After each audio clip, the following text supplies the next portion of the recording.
this is the largest takedown he's ever seen, and everyone should be paying attention.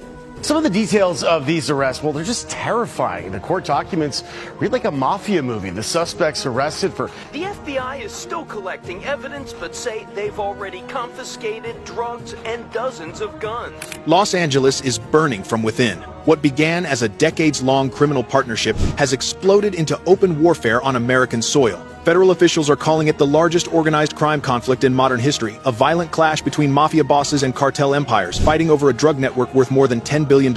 For half a century, the Italian-American mafia and the Mexican cartels worked side by side, quietly managing cocaine, heroin, and meth pipelines that stretched from border towns to Wall Street. But in 2025, everything changed. The alliance collapsed. What was once business turned into blood. Law enforcement insiders describe Los Angeles as the epicenter, the beating heart of America's underground economy. Investigators say it's no longer a city battling crime. It's a battlefield hidden inside a metropolis, fueled by drugs, cash, and absolute control. Federal prosecutors confirm that Los Angeles now ranks #1 for cartel activity in the United States, the top hub for narcotics distribution, money laundering, and criminal coordination. Agents describe it as a shadow economy that rivals corporate America in size and complexity. Before we continue, make sure to like and subscribe, because what's unfolding beneath Los Angeles could rewrite the future of America's war on organized crime. Federal agents making arrests and seizing evidence in connection with a far-reaching investigation into Armenian organized crime. At 5 hours, joint teams from the FBI, DEA, Homeland Security, and LAPD launched a coordinated sweep across Southern California. Targets included cartel warehouses, stash houses, and financial fronts in the Fashion District, East LA, and Long Beach. Within a single day, more than 3,000 suspects were in custody. What agents uncovered next stunned investigators. Hidden inside encrypted files were payment records linking the Sinaloa cartel to a shadow organization known as the RSP Enterprise, a remnant of the Italian Mafia's Los Angeles network. For 50 years, they shared profits, roots, and protection. But those records revealed betrayal. One side had begun cutting the other out of billion-dollar cocaine shipments. By early October, that betrayal turned violent. Surveillance cameras near the port of Los Angeles captured armed men opening fire in broad daylight. Automatic weapons, armored SUVs, military tactics. Authorities believe the shooters were Italian-linked enforcers, retaliating against a cartel debt that went unpaid. The footage marked the first confirmed instance of inter-cartel warfare on U.S. streets. The threat was spreading faster than anyone realized. The city's ports became the focal point. Every day, thousands of containers arrive from Asia, and within that chaos,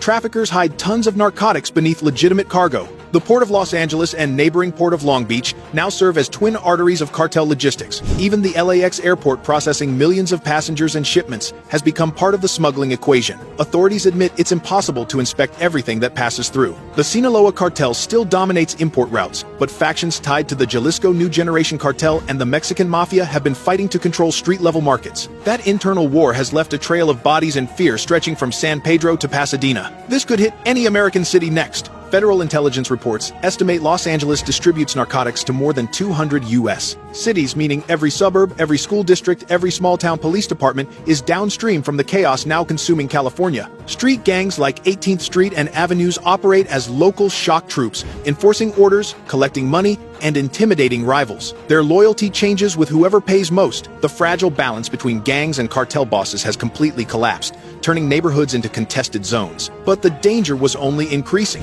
The raids uncovered a financial empire behind the violence. Shell companies, crypto accounts, and Chinese-run exchange services moving billions through fake import invoices. Investigators believe this alliance between cartel financiers and Chinese money laundering networks has quietly converted drug profits into clean assets, homes, cars, and businesses scattered across Los Angeles County. Officials warn that the war erupting now isn't just about drugs. It's about control of an underground economy powerful enough to destabilize entire cities. And this time, the battlefield isn't in Mexico. It's here, in the heart of the United States. The deeper agents went into the Los Angeles investigation, the clearer the pattern became. This was not a single cartel operating in isolation. It was a hybrid criminal network that had merged old-world mafia infrastructure with modern cartel logistics. Federal task forces describe it as corporate-level crime, structured like a global enterprise with regional offices, payroll systems, and digital accountants. Intelligence gathered from seized laptops revealed how the Mexican Mafia and Sinaloa cartel managed cross-border operations with military precision. Routes were mapped through ports, highways, and commercial air cargo. encrypted ledgers tracked profits down to the penny. And at the top,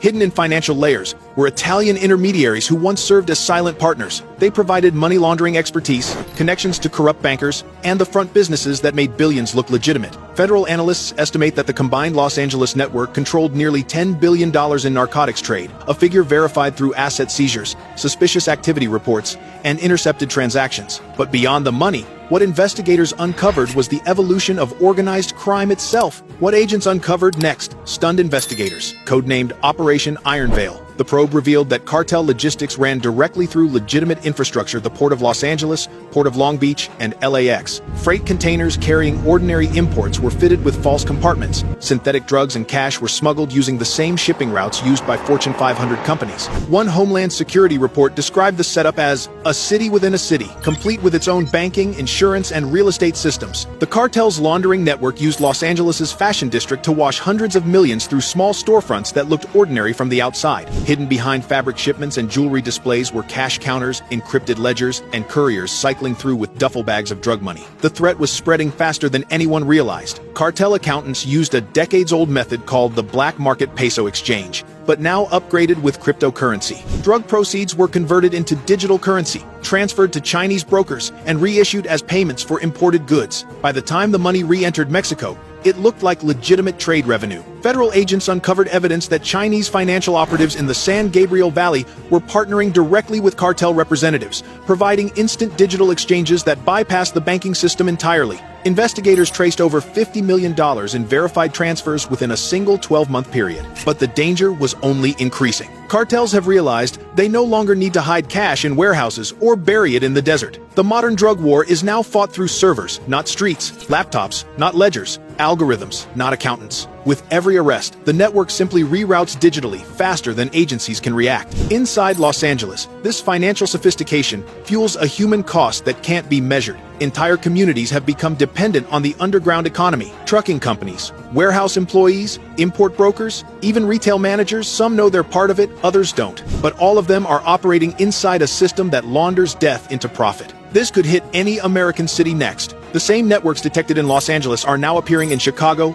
Atlanta, and New York, clones of the same laundering architecture. Investigators describe them as mirror nodes that can rebuild themselves in weeks if one hub is shut down. That's why federal authorities believe the Los Angeles case is not just a raid, it's a test war for national security. Meanwhile, the alliance between Mexican cartels and Italian crime families continues to fracture. The once silent cooperation has turned hostile. Italian syndicates are trying to reclaim lost assets, while cartel commanders respond with threats and assassinations. What began as a partnership of convenience has become a war of survival. The danger was only increasing. Federal intelligence calls Los Angeles Ground Zero for organized crime's digital revolution. The mixture of old mafia money, cartel violence, and foreign laundering expertise has created something entirely new. And every day it grows stronger, more adaptive, and harder to track. Officials say the next phase of this war will decide whether the United States can still control its own cities or whether international cartels already have. The war that began in Los Angeles is no longer confined to California. It's metastasizing across the nation.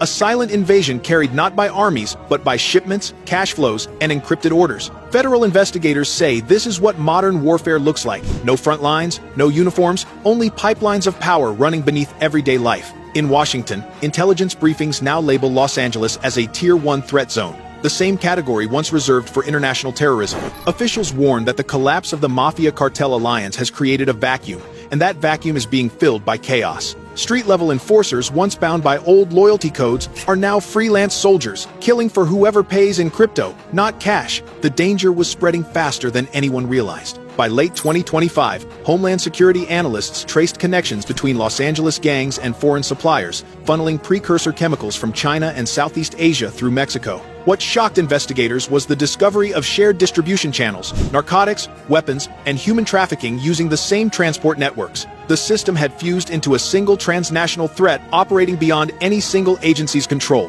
What agents uncovered next stunned investigators. Surveillance teams monitoring encrypted communications intercepted a code-named operation referred to as the boardroom. It wasn't a meeting, it was a directive. Dozens of cartel lieutenants and mafia brokers coordinating financial strikes against one another, each trying to cripple rival accounts, each leaking intelligence to federal contacts to destroy competition. Los Angeles wasn't just a battlefield anymore. It was a corporate war zone. As these factions turned on one another, ordinary neighborhoods became collateral damage. Shootouts erupted across Boyle Heights, Southgate, and Hawthorne. Businesses were torched to erase evidence. Informants vanished. Forensic teams recovered cell phones wiped by remote commands, proving that digital coordination of hits had become standard practice. But the danger was only increasing. Fentanyl overdoses spiked during the same months as the cartel clashes, suggesting that rival groups were flooding markets intentionally to destabilize competitors. Officials call it narco-saturation, a deliberate flooding tactic meant to create panic, overwhelm hospitals, and drive law enforcement to exhaustion.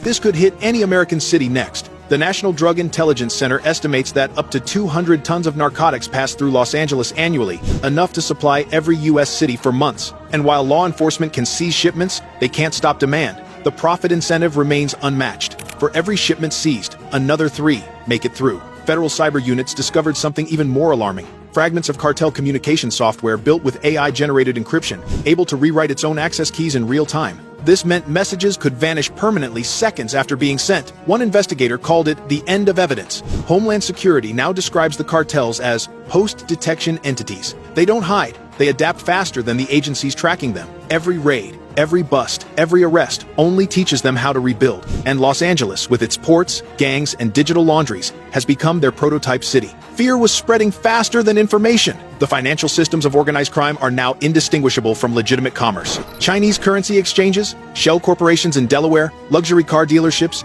and crypto wallets all loop together into a single circuit. The proceeds of violence are routed through tax structures cleaner than most Fortune 500 firms. Federal reports reveal that while Los Angeles remains the epicenter, similar networks are taking shape in Houston, Chicago, and Miami. They operate quietly, testing law enforcement response times and media reaction before expanding. The DEA warns that if these mirror nodes synchronize, the United States could face a level of criminal integration unseen in history. What investigators fear most isn't another shootout or drug seizure. It's silence. A moment when the system grows so large it no longer needs to hide. And according to intelligence briefings, that moment may have already begun. The war for Los Angeles has reached its breaking point. Federal officials say the latest phase of the operation has shifted from containment to confrontation. Cartel networks, mafia remnants, and foreign money brokers are being targeted simultaneously in what the Department of Justice calls America's largest organized crime purge in history. More than 3,000 arrests, hundreds of indictments, and billions in seized assets mark only the beginning. But behind the headlines, the warning is clear: this threat isn't over. Every time a criminal empire collapses, fragments of it reappear under new names, new shell companies, and new front groups. Federal analysts compare it to a hydra. Cut off one head and 2 grow back. The fight has become perpetual, invisible, and increasingly digital. Homeland Security's post-operation report describes Los Angeles as a living laboratory for transnational crime. The proximity to Mexico, the world's busiest port complex, and a financial system built on global trade make it the perfect foundation for criminal rebirth. Even as raids continued through October, analysts detected new data streams linked to the same accounts previously frozen. Somewhere offshore, the system had rebooted. The danger was spreading faster than anyone realized. Officials say the new battleground isn't the streets, it's cyberspace. Cartel coders and financial hackers are rewriting the rules of organized crime. Using decentralized finance networks, they convert drug proceeds into cryptocurrency in seconds, making recovery nearly impossible. The same technology that powers the global economy is now arming the underworld. Meanwhile, agents on the ground continue to dismantle what's left of Los Angeles' physical empire. In the fashion district, money laundering shops have been shuttered. In East LA, gang leaders tied to cartel operations are facing RICO indictments. Across the ports, federal contractors are installing AI cargo scanners capable of detecting hidden compartments. Every win matters, but every success exposes how large the enemy still is. This could hit any American city next. Investigators now believe that Los Angeles was only the first domino. Networks in Texas, Illinois, and Florida are showing identical laundering blueprints. Chinese brokers, crypto-based exchanges, and shell companies masking illegal profits. The architecture of global crime has gone viral, replicating itself through the same systems that make international trade possible. The DEA, FBI, and Homeland Security have responded with an expanded joint program called Task Force Sentinel. Its mission: track and dismantle the financial arteries of organized crime before they regenerate. Federal agents say this will be a long campaign, measured not in months, but in generations. Despite the progress, the cost is staggering. The United States has spent more than $1 trillion on the war on drugs since the 1970 seconds, yet overdose deaths remain in the tens of thousands each year. the cartels continue adapting faster than governments can legislate. Even with Los Angeles under siege, the threat keeps shifting. But there's a new resolve in Washington. The cooperation between U.S. agencies and international partners is the strongest it's ever been. Cuba, Mexico, and several European governments are now sharing real-time intelligence, creating what one official called a global firewall against organized crime.